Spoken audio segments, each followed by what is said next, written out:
E aí, tá lendo o quê? Talvez um dos maiores mistérios da humanidade é o que acontece depois da morte. Não existe um consenso. As religiões têm visões diferentes e exigem dos fiéis um exercício de fé.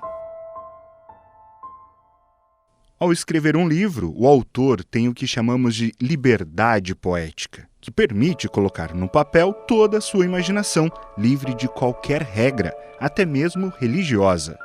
Melissa Mecenas Oshiro, escritora campograndense, utiliza da liberdade literária e descreve no seu quarto livro, A Volta do Filho e Outros Contos, a viagem de Wilson após a morte.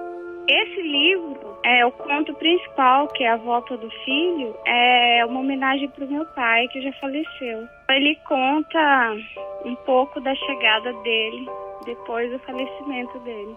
Ele volta para casa, se reencontra com os pais dele, como se fosse numa casa, como se tivesse ido a uma missão aqui na Terra, e aí ele volta. Acabou a missão dele, mas daí lá ele tem vários dramas, né?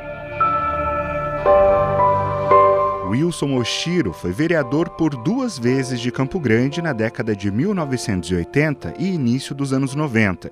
Ele faleceu em 2013. O pai foi sempre uma fonte de inspiração para ela. Meu pai, ele sempre para mim foi como um herói, sempre via nele uma fonte de inspiração. Eu acredito que esse é o início, né? Que eu escrevi sobre da história dele, o que fez ele querer ser um político, ou as diversas coisas que ele fez na vida, que me inspirou muitas vezes a criar alguns personagens também. No livro, Wilson recebe várias cartas. A primeira foi um espanto para os seus pais. Vamos ouvir o momento da descoberta. Após o lanche da tarde, Teresa adentrou o quarto do filho, atenta a um canto diferente de pássaro, que nunca tinha visto por ali. Quando chegou, ele se foi com tanta rapidez que mal pôde definir sua cor, se era azul ou verde. Mas, ao se virar, reparou, depositada na cama do filho, bem dobrada, uma carta escrita à mão. A mãe conversou com o marido e chamaram o filho para conversar.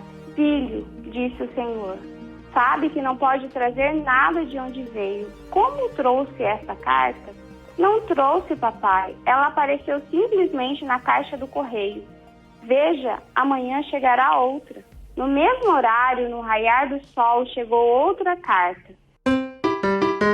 E o mistério está em quem as escreveu. E foi atrás dessa resposta que ele é enviado para a última missão. Vamos ouvir um trecho que descreve essa busca, interpretado pela repórter da TV Morena, Renata Santos. No outro dia, o jovem, que recuperara sua aparência saudável, estava perante uma casa muito pobrezinha. Ainda era escuro, esperava amanhecer para bater na porta, mas acabou cochilando. Acordou assustado, pensando estar debaixo da chuva.